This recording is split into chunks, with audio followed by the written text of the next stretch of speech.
A San Francisco-based underwater photographer needs your help this Monday.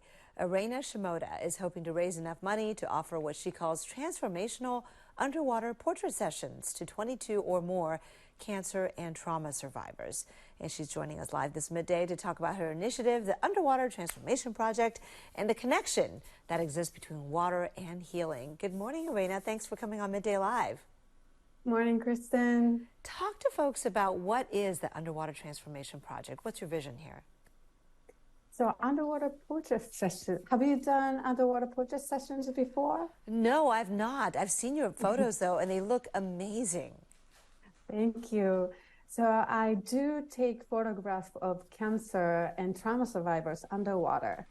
And by experiencing my own trauma, after I discovered scuba diving and swimming can be my alternative therapy, I wanted to share my experience with water. And by photographing cancer and trauma survivors underwater, they're also experiencing this positive benefits through underwater transformations. So I created this campaign for cancer survivors, for only cancer survivors first, like in 2013. And the project had evolved and started working with the survivors of cancer, domestic violence, people with PTSD and physical disabilities. And now the past 9 years, I could reach out to 78 survivors and to share their powerful stories. And for the 10th anniversary, I wanted to make it to 100. So I would love to reach out to 22 cancer and trauma survivors. What was the trauma you experienced, and how did that water, just being in the water, you said you did scuba diving and all that, how did that heal you? So my trauma was the car accident. I was thrown out the car, sent to ICU by helicopter. I fractured my entire body, and my brain injury was the major problem. And I almost lost my life, but instead I lost my father from the car accident. I didn't know this survival guilt was affecting my brain and body, and top of that brain injury, and it was causing a depression. The doctor, I got to see doctor and psychologist, psychiatrist. They all told me that it could be coming from the chemical imbalance in brain. So I was on the medications for a long time and nothing was working for me. And I realized that when I'm scuba diving and swimming, that was the only time I can feel free and feel peaceful. And I can forget about all the negativities and I can be myself.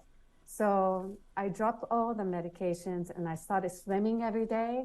In San Francisco, it's hard to go scuba diving easily. So I went swimming every day and that healed me really fast. I dropped that medications and I was just be myself again. Yeah. It is not, permanent, and it will come back. But when it triggers me, I'll keep going back to the water. So I want to, sorry. No, it's quite all right. Look, I'm not going to get into how does one, as a photographer, take photos underwater. I'm sure that's very technical and difficult. But from the standpoint of the trauma survivors who may want to participate in this, what do they need to know about how to be in the water like that, like a mermaid, where they can kind of be still enough for you to photograph and be graceful? I know you have some tips. That's why I ask. Right there, the breathing is the main, the important part in the beginning, because when you are nervous and excited, you have short breath. So you'll be inhaling more air into your lungs. Lungs are like balloons. So when you inhale too much air, you float.